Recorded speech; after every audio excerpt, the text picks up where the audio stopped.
Hello and welcome to CNBC TV 18. We're coming to you from Davos 2025. While there is consensus that AI is here to stay and it is much more real than it was last year, there are still questions on the tangible benefits and how quickly we will start to see returns on investment. Joining me now here in Davos to talk about the road to AI is the CEO of Datamatics, Rahul Kanodia. Many thanks, Rahul, for joining us here in Davos.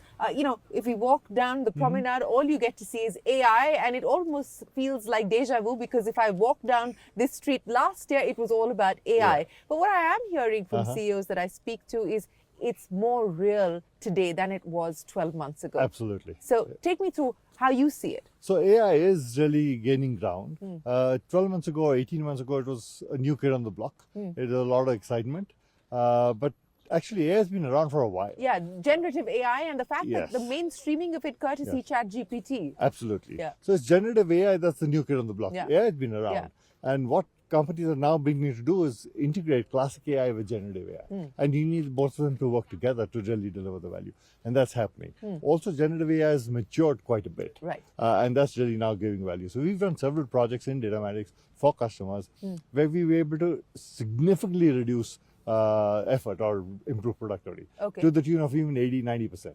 80-90%, Absolutely. really? Yes. Give me examples of what you've done and for which kinds of companies across which sectors? So all kinds. So we worked with logistics companies, banks, financial institutions. To give you one example, there's one company where they were doing 70,000 transactions per day using about 1,000 people. And they take 8 minutes per transaction. Right. We now do it in 3 minutes, and we use only 400 people. Okay. And so what's happened to the balance 600? they found other jobs. Yeah. So very few of our customers have retrenched staff. Okay. So they found other jobs within the organization. Within the organization, there's a natural attrition anyway. Right. Yeah. But essentially around productivity. Another customer, we do about 42 million pages of financial documents every year. Right. They would take 5 days typically to process. That's come down to 1 day. Okay. So consequently, they're able to launch new products because you can do a report on demand. Within 1 day, you can turn it around.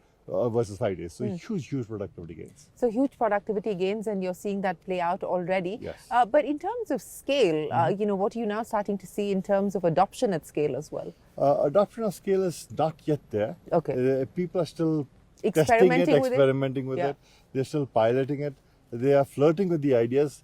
Half of them don't know where to deploy AI. So they're exploring where can we deploy Is it the AI. conversation that the CTO is having, or is it a conversation that the CEO is having? It's a conversation that the CEO is having and the board is having. And therefore, there's a lot of pressure to somehow do something on AI. And that's the problem, because they don't have a very clear business agenda. What do we want to do? Those organizations that have been able to figure out... Is it more driven by the fear of missing out as well as valuations? Because, anything linked to AI at this point in time is extracting significant valuations. Absolutely. So it's both of those.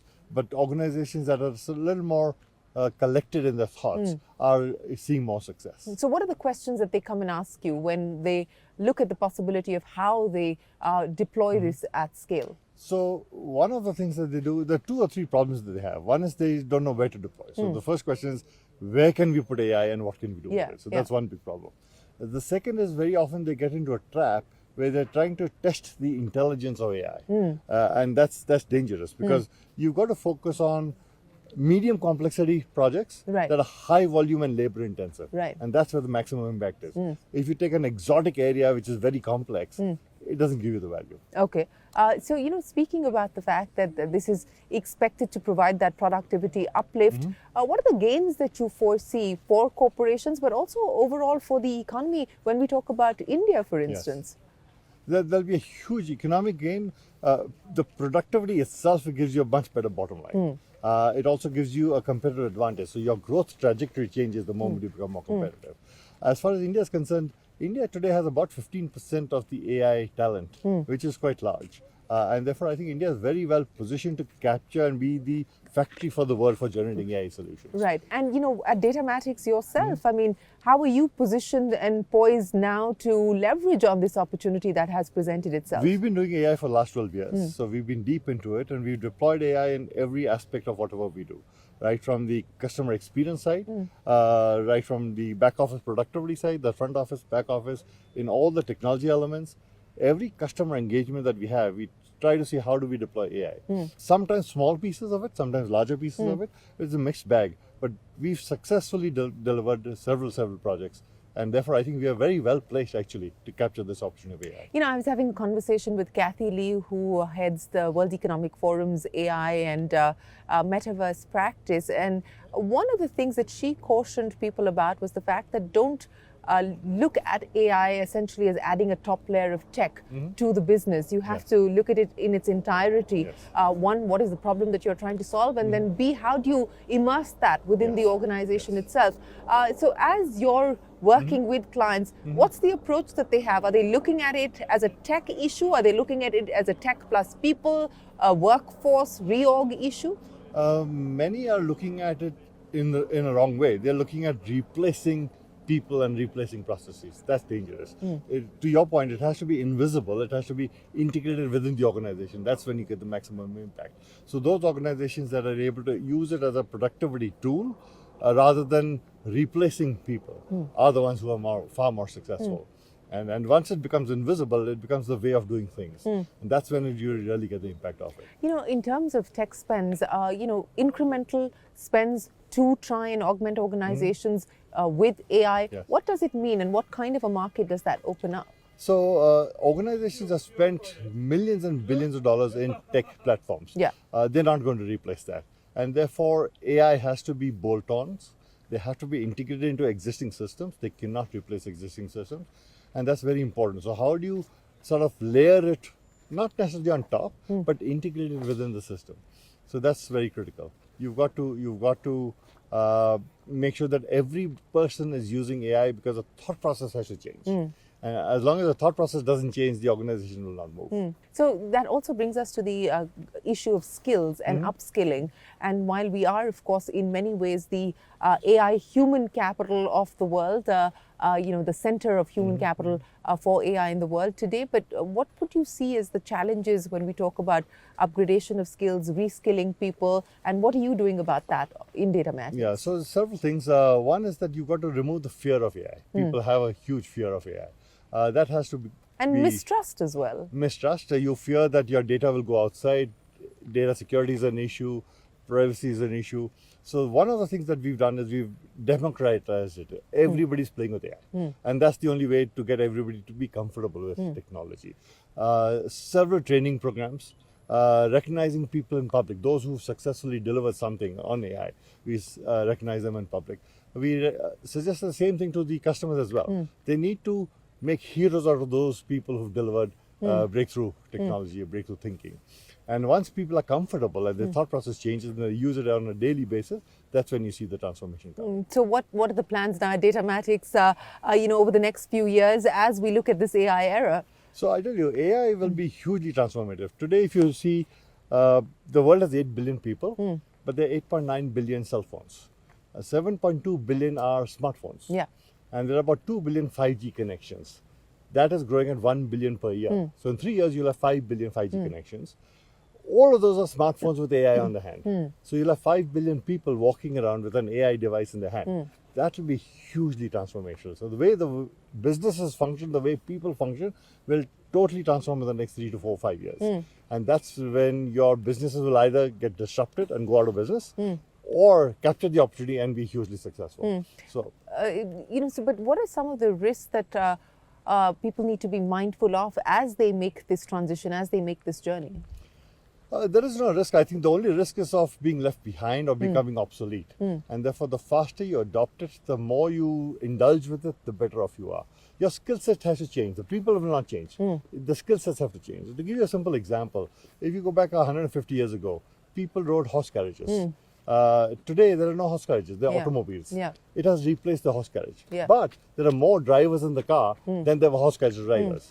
So the skill set changes, and the same thing is going to happen with AI. So this idea that humans are going to be replaced, especially the buzzword this time around is agentic AI, but you do see it as augmenting capability and not replacing humans? Absolutely, absolutely. In a more philosophical way, 300 years ago, the human population was 1.5 billion. Today we are 8 billion.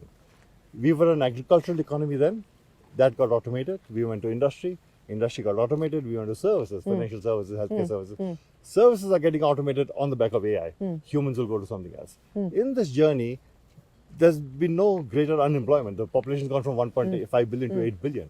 So there are more people and more engagement. So I don't think there'll be any problem. But Space Force, niche companies, specialized AI companies Yes. in a market where big tech clearly calls the shots. What is that challenge like, and how do you cope with that? A lot of the breakthrough has actually come from the small companies. OpenAI was a non-entity. Yes. It's not the giants. The IBMs and the Oracles of the world didn't do the breakthrough. Yeah. So a lot of revolutionary technology actually comes from the small ones. And because they are unshackled, they don't have any bureaucracy and legacy. Yeah. So as you look at the market, as you look at the gaps that people are looking to plug, is it largely going to be organic growth for you, or are you also looking at inorganic We opportunities? also look at inorganic growth. The only issue with the AI space is the valuations are through the roof. Yes. That is a big problem, but so therefore you look at both. So, in terms of what this does to the bottom line for you, what it does to revenues for you over the next few years, what will the business case look like? The bottom line will certainly improve.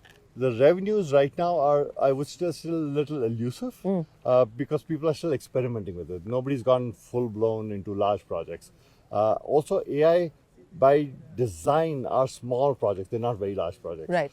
But revenues will grow because the industry will get disrupted. And if you're on this side of the fence, you'll capture a great opportunity and therefore growth. From an India standpoint, what do you believe will be the most important use cases of AI? The government is now talking about the AI mission, where even the government itself wants to use AI to reform itself, to transform itself. But from an India standpoint, both government as well as the private sector, what do you believe will be the use cases for AI? India is actually very well placed because it's such a diverse country, cultures, languages. AI is maximum at play when you have complex situations, and India is that type of a country. It's very complex. And I think therefore India can leverage AI for its benefit in a huge way. Languages, integrating people, communicating with people, governments when they communicate with different populations, each one has to be unique.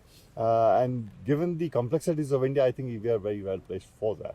So we have a great opportunity, and with that experience, you can take that to the rest of the world. And therefore, we genuinely have an opportunity to be the factory for the world for AI solutions. I think, you brought up the issue of trust as well. And I think one of the concerns is around data privacy and data protection.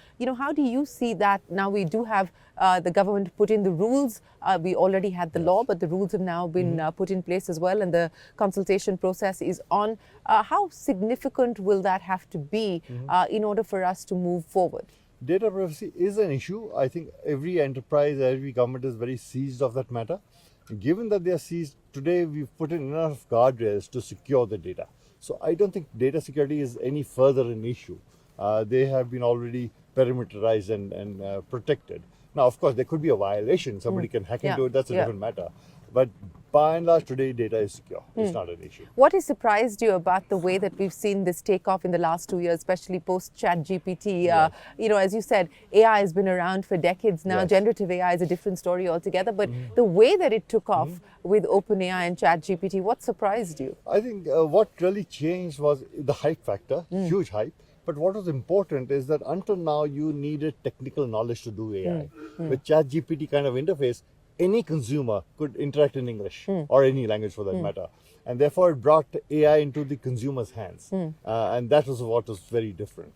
And now everybody wants to play with it because they want to do something with it. Yeah. Otherwise, it was a niche area that only some techies were used to. But speaking of playing with it, how else are you going to play with it? What next as far as Datamatics is concerned in your play with AI? Yeah, we're having a lot of fun with it. Yeah. All teams are playing with it, doing something or the other.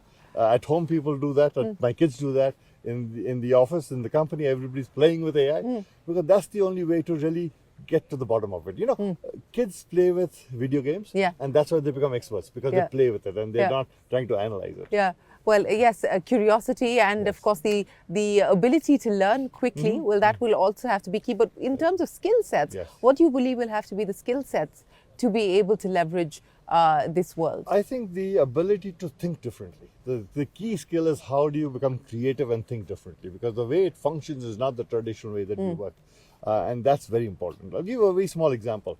I wanted to understand the investor profile of the company. Yeah. So I asked my son, get me the 5 years data, give me an analysis and see what's the pattern that's changed. I thought he'd go to Money Control, download it, put on Excel.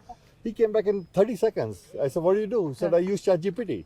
The point is that we've been in AI for so long, but I'm not thinking that way. Right. And he, a young kid, is thinking differently. The thought process makes a difference. The thought process does in fact make the difference. So what will the future look like in the next 5 years? I mean, we're already seeing an accelerated speed of adoption. It is starting to move from pilots and experimenting to actually being deployed at scale. Do you believe that we're at a breakout point in the next 5 years, or do you believe it'll take longer? No, certainly. 5 years is too long.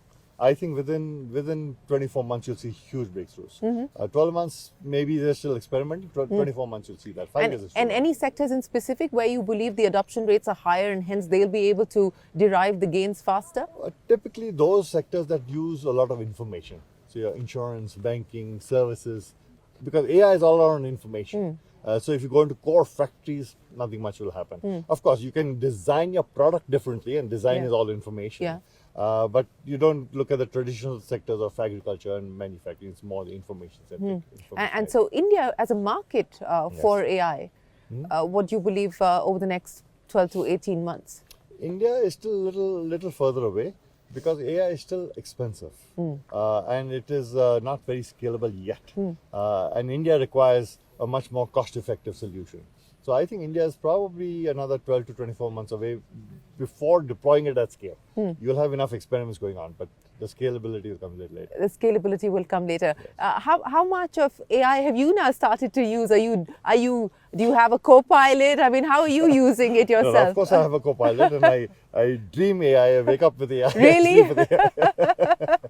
Yes, because that is the core. An AI first organization has to have AI at the core. So that's really what absolutely. So what is the dream then? What's the AI dream that you have for the company for the next few years? The key question is, how do we totally turn some of our customers upside down on their head? How do we transform their business models using AI? And that's really the dream. And is there a willingness at this point in time from customers to take that kind of risk? Do they have the appetite? Most don't. No? Yeah, you're risking an existing business and turning it upside down. It's a tough one. A tough one. So what's the sales pitch to convince them? So they're doing it in different pockets, and as certain departments or functions go through that process, then they suddenly and then if they see the benefits. Yes. So the key is to deliver the benefit first. The key is to deliver the benefit. Rahul, it's been an absolute pleasure. Many, many thanks for joining us here on CNBC TV 18. We wish you the very best of luck with your AI dream and your plan for Datamatics. Thanks very much for your time. Well, with that, it is time for us to wrap up the CNBC TV 18 special conversation on what it will take for companies to actually be able to derive tangible benefits, tangible value by adopting AI. And that was the Datamatics story. We will see you again from all of us here for now. Thanks very much for watching.